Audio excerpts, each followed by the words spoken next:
That's right, and the doctor is in, and today's topic is how to stay healthy during pregnancy. It's something that can be tricky for many women, especially because everyone loves to give pregnant women advice. So ultimately, staying healthy depends on you, and today we're going to have some simple tips to help set you straight. So joining us today once again is Dr. Ackerman, one of the First Coast's leading doctors. He is here with us every week to discuss a variety of health topics, and we also welcome Gisela Morgan, a fitness instructor who is just a few weeks away from giving birth, but you look phenomenal. Thank you. Thank you so much. Not that I'm saying that someone who is pregnant and is 2 weeks away doesn't look phenomenal if you're out there and you're pregnant, but you look great. So Dr. Ackerman, let's get right into this. When should women start thinking about their health during a pregnancy? Well, first, thank you, Casey. First of all, there's about 12,000 children born in Duval County every year, which means 35 a day. So, Nick, you've seen a lot of women who are pregnant. That's because 33 are going to be born every day. Wow. So that's a lot. And women should start thinking about their health during pregnancy before they're even pregnant. If you are of pregnancy age, if you're thinking about getting pregnant, or if you're trying to get pregnant, you should start thinking about your health then, before you're pregnant. Oh, that's a good advice. A lot of people think once I get pregnant, then I'll start planning things out, but it's better to be doing so beforehand. Right, because the first few weeks of pregnancy are the most vital weeks for child development. Oh, wow. So now when you get pregnant, a lot of women will say, okay, now I can eat whatever I want. I'm eating for two. It's just I can pile up the food on the buffet line, but you're saying that's not such a good idea. Right. You shouldn't really be eating for two. We don't want to see women gain weight during pregnancy. When you gain too much weight, you want to gain the appropriate amount of weight, which is about 25 to 35 pounds. But if a woman gains too much weight, they get what's called gestational diabetes. That's diabetes. And if you have gestational diabetes, high sugar levels, your baby will as well. So we try to tell women to eat healthy for two.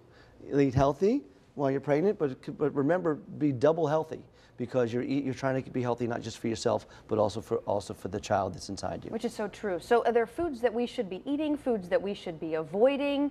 What are some guidelines? Well, we want to eat healthy and have a well-balanced meal like we spoke about last week, but it's very important to have all the vitamins and nutrients that a baby needs for development. So you want to make sure you have your vitamin A and your vitamin D and your for bone development, and calcium for bone development. You want to make sure the B vitamins are in your diet so that you have good neurological development for the child.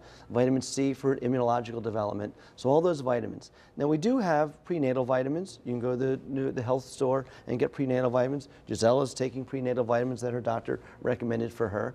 And those prenatal vitamins don't replace the nutrients that you should have in a well-balanced diet, but help ensure that you are getting all those nutrients for proper development for the child. Okay, so let's bring Gisela into this, because let's talk about exercise.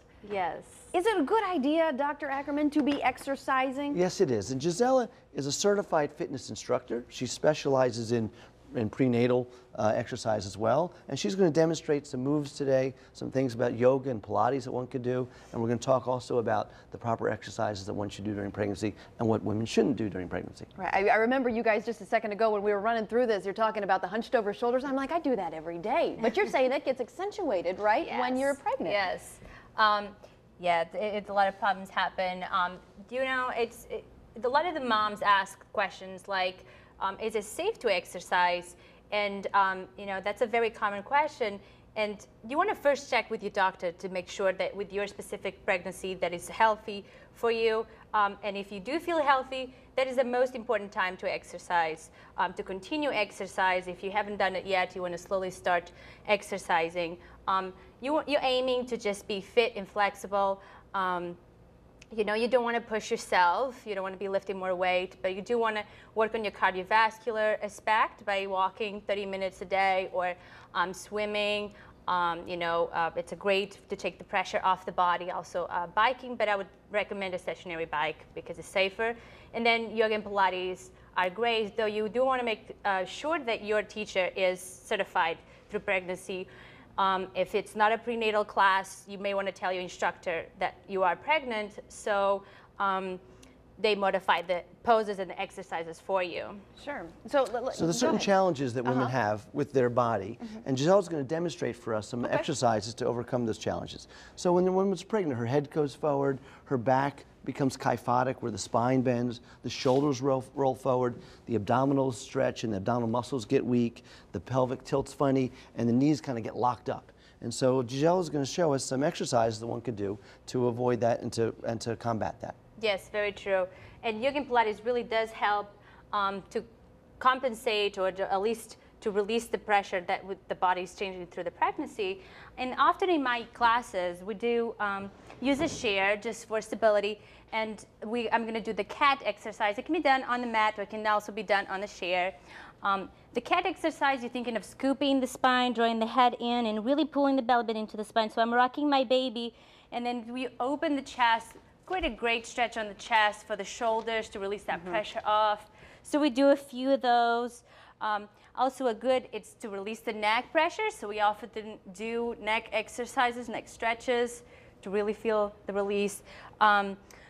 Also a very good one is the downward dog, but we do it modified with a chair. So, and the reason why is because we don't want to bring the head below the heart rate and the blood supply that the pregnant goes through. It's demanding, so you don't want to bring your head too low for too long. Yeah, you don't want to pass out or get dizzy or anything. Exactly, Exactly. exactly. Okay, sure.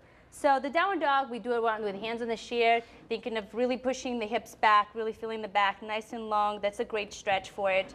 Also, we have the triangle, which you can do it with a chair or without it, which you use the support. You open, you're feeling a good side stretch. Not only here I'm stretching my lateral obliques, but I also feel a good stretch on the hips, on my hamstring as well. We have other things like the pigeon. You can do it on the floor. But do it towards the last trimester. Definitely we do it on the chair because we don't want to go down to the floor too much. So the pigeon is just opening the knee to the side, leaning slightly forward with the chest nice and open. So there's a great hip stretch. It seems like they're very low intensity kind of things. Yes. More stretching. I think one of the worst things you guys were talking about earlier, Dr. Ackerman especially, is you don't want to do anything that's going to harm the baby. Low intensity. Right, you want to be sure that the exercises you do, like yoga or Pilates, are ones that are low impact. Right. Swimming, walking, that sort of thing. You want to avoid high impact things that jostle things around too much jumping. Okay, yeah, because after all, you've got a little one, so you got to take care of the little one. You got to breathe different. You want to make sure the breathing is calming and you're drinking plenty of water. And Dr. Ackerman, how important is drinking water? We talk about that all the time. Water Yes. is great. It keeps you healthy and nutritious. All right. Well, thank you so much. We appreciate, Gisela, you being here. And Dr. Ackerman, as always, our resident Dr. Oz being here and giving us all of this great information.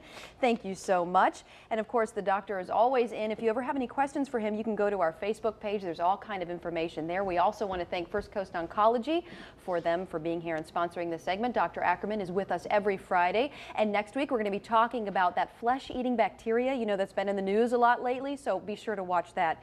And if you have a question for Dr. Ackerman and you'd like him to answer it on the show, again, you can post them. Actually, go to First Coast Oncology Facebook page. Visit them at facebook.com/First Coast Oncology.